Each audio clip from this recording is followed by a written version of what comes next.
Another milestone in my early career, which was more remarkable than the first milestone, was when I spent a week in New York on my own. Sam and I planned our business trip around Mark's wedding. My son Mark was marrying his college sweetheart, Joan, and she was from New Jersey, where the wedding would be. Well, I got to stay in New York on my own. Sam went back to take care of his business, and I had time in New York on my own. I could see theater, I could do the museums, but I had a very good friend from my school days, high school and college. Her name was Florence Schwartz. She became Florence Stanley, and a very fine theater and television actress. Neil Simon was crazy about her and used her whenever he could, and so was Mike Nichols. She had a very important featured role in Neil Simon's Prisoner of Second Avenue. The starring role was taken by Peter Falk, but later they needed a replacement and Art Carney took over. Florence told me that they were going to move to Los Angeles for a limited run and then play a long time in Chicago. And she suggested to Mike Nichols that if they needed an understudy in Chicago, so they wouldn't have to pay per diem, there was a Chicago actress that she would recommend for an audition.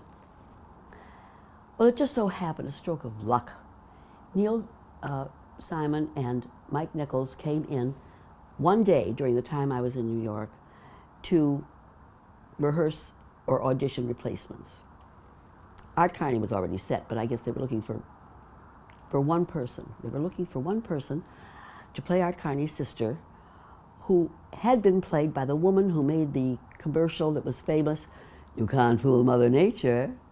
Well, she wouldn't give up her contract in New York for the commercial because it paid so much, so they needed a replacement for her. Florence was able to contact Mike Nichols at the exact same time that he was going to be in New York. So he said, yes, have your friend come during a break in the rehearsal and I'll see her.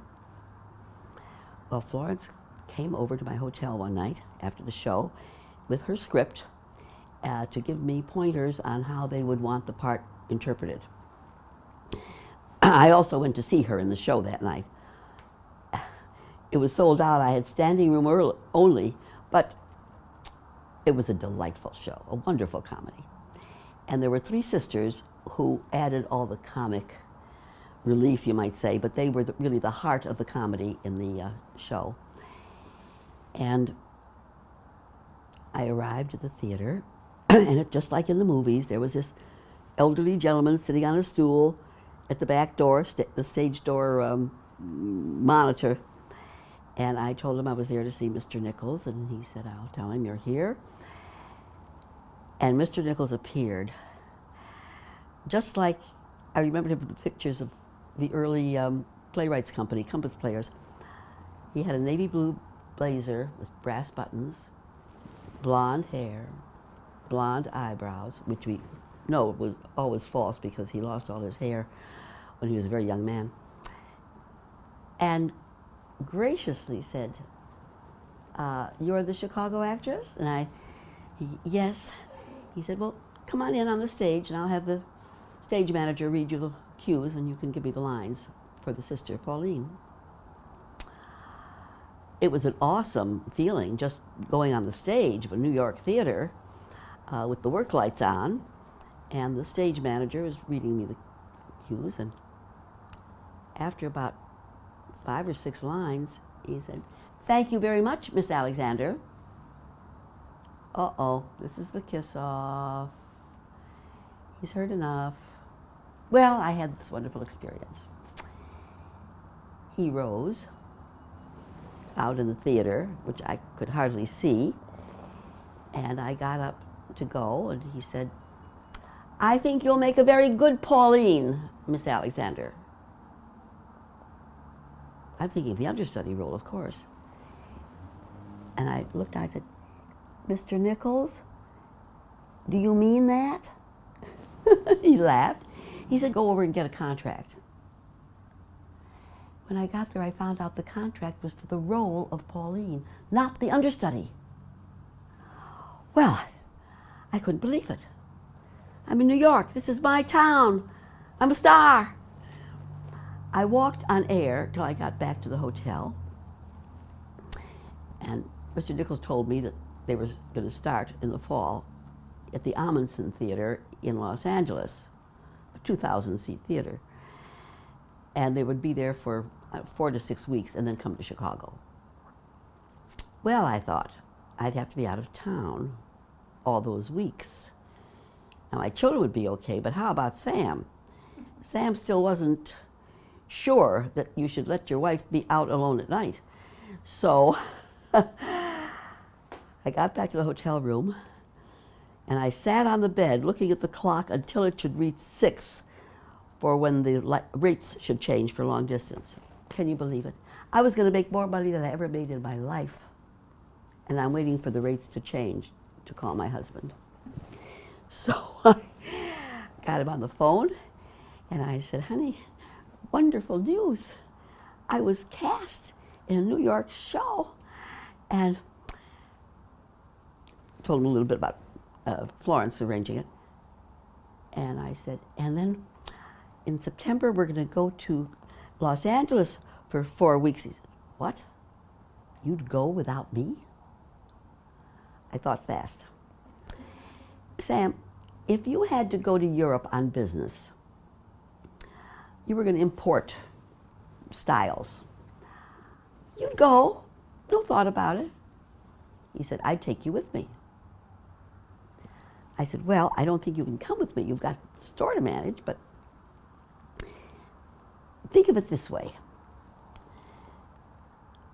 Parents have to give their children to the army. We're going Vietnam War days. And they don't complain. Kids go to camp, and the parents don't complain. Pretend I'm going to camp for 4 weeks. Well, I sold him on the idea because he couldn't say no. He knew what this meant to me. He visited almost every weekend in Los Angeles. And I prepared myself for this glorious new break in my career. As September approached, I get a call from New York giving the date when they were going to rehearse for a couple of days in New York first. And it was Erev Yom Kippur. And I said, didn't even plan it, I said, oh, I can't come then, it's Yom Kippur. They said, what? They'd never heard of such a thing. And I said, I'll come the next day. I don't know where I got the nerve, the chutzpah to behave like this. Okay. It was too late for them to find somebody else. And they didn't know if they could. Mr. Nichols wasn't there. So I arrived the next day. The 2 other actresses in Chicago were very wary of this Chicago actor. Like, you know, how good could she be? And the fact that I was coming a day late, and they allowed me. I was already under suspicion, carefully watched. But we got through the couple of days and moved to Los Angeles. We were put up in kind of a seedy motel on Hollywood Boulevard, which was seedy then also. The stars stayed in a very posh hotel, but that's the way it is. No complaints. My 2 co-actors did not drive. A lot of people in Chicago, in New York, don't drive, especially women. And I was the designated driver because you had to go through the freeways to get to the theater from where we were staying. Well, freeways were a new thing to me, too, and the Los Angeles drivers, but would I say no? So they gave me the keys to a rented car, and my co-actors had to be nice to me because I was the driver. They had to depend upon me. One night, coming home from the theater, we decided to go out for ice cream. We 3 are walking abreast. Now, I have to tell you that one of the sisters very talented woman. Her name was Ruth Jaroslaw. She was the woman who said in Harry Meets Sally, "I'll have what she's having." She did a lot of theater and commercials in New York. She had a long, good career. She's a heavy woman. And she was walking in the middle, and as we were coming down the boulevard, there were 4 or 5 youths approaching us, and one grabbed her purse. Ruth, being who she is, she held it close to her bosom. She wouldn't give it up. They gave up and they ran away. We were totally unnerved. We were really shook up. We had a little ways to go before we found the car. And when I got in the car, I was so befuddled. I was making wrong turns, and a police car starts. Pull up, and the policeman comes in. "Let me see your license. Where were you going?" And I said, "Oh, officer, we were approached by a gang of boys, and he tried to get my friend's purse, and we were hoping that they would run away, and we finally got to our car fast, and I just didn't know what I was doing." "Oh, can I help you? Where are you going? I'll escort you." Pays to be an actor. But that was true. It was really true. Sam visited occasionally during those weeks, and he got a ticket for jaywalking. On Hollywood Boulevard, there were transvestites, pimps, hoodlums, dope addicts, all walking the street. Sam from Zion, Illinois, steps off the curb and gets a ticket. We thought that was so funny. And then we came back to Chicago and played at the Blackstone Theater for 4 months. Well, that was glorious for me. My friends could come and see the show. It was a wonderful show. Everybody was getting along fine, and we enjoyed it. The man who played the other male lead was Jack Somack, who became famous for a commercial he made, some of the old timers will remember it, about one spicy meatball. It was made for an antacid drink. Everybody was very charming. I got a parking place in a garage downtown by the month, and when Passover came, I decided to give a Seder. Now, I'd always given Seders. I was the Seder maker in the family because our home was kosher, and my siblings and in-laws knew that I would rather be in my home. So I had Seders, 18 to 20 people, because fortunately our family was growing. My brothers were married and had 3 and 4 children, and Sam's niece would come occasionally, and with grandchildren we were a group. Well, this Passover I couldn't make a big Seder because we were playing that evening, but I invited the cast. We were all Jewish except Art Carney. The young woman, his second wife, was Jewish. So they agreed to come to our house. We started, it was the second night, so we started very early so we could have our Seder and get back to the theater for the half-hour call. They all knew how to participate in a Seder. They'd all been raised in observant homes, except Art, but he was very quiet anyway. He was a very quiet man. Art Carney was trying to stay on the wagon and was filled with anxieties and nerves, and he didn't make much contact with people, but as soon as he got under those lights, he came alive and was a wonderful actor. Well, the engagement ended, and I had my own dressing room. I mean, this was first class. I was ready for it to be over, because there comes a time when you're working at a project, when it's over, and turn your attention to something else. But I thought, well, you know, this is going to be so interesting. Now I'm a star. Richard Christensen, our dear erstwhile critic at the Tribune, was always very favorable to my work.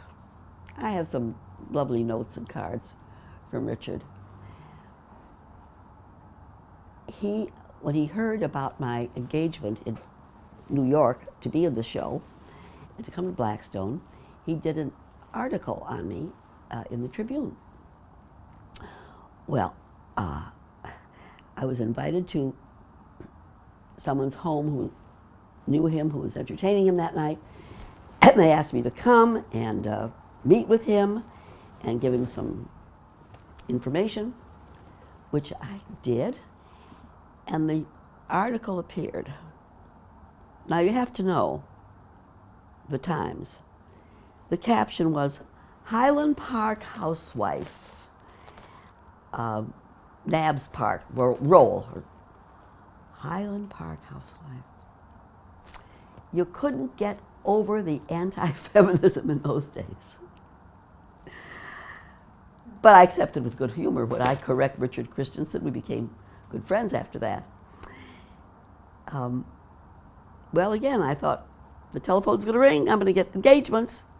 No, sir, you have to go through the whole process over and over again, finding a theater who will accept you for an audition. But I kept on plugging away,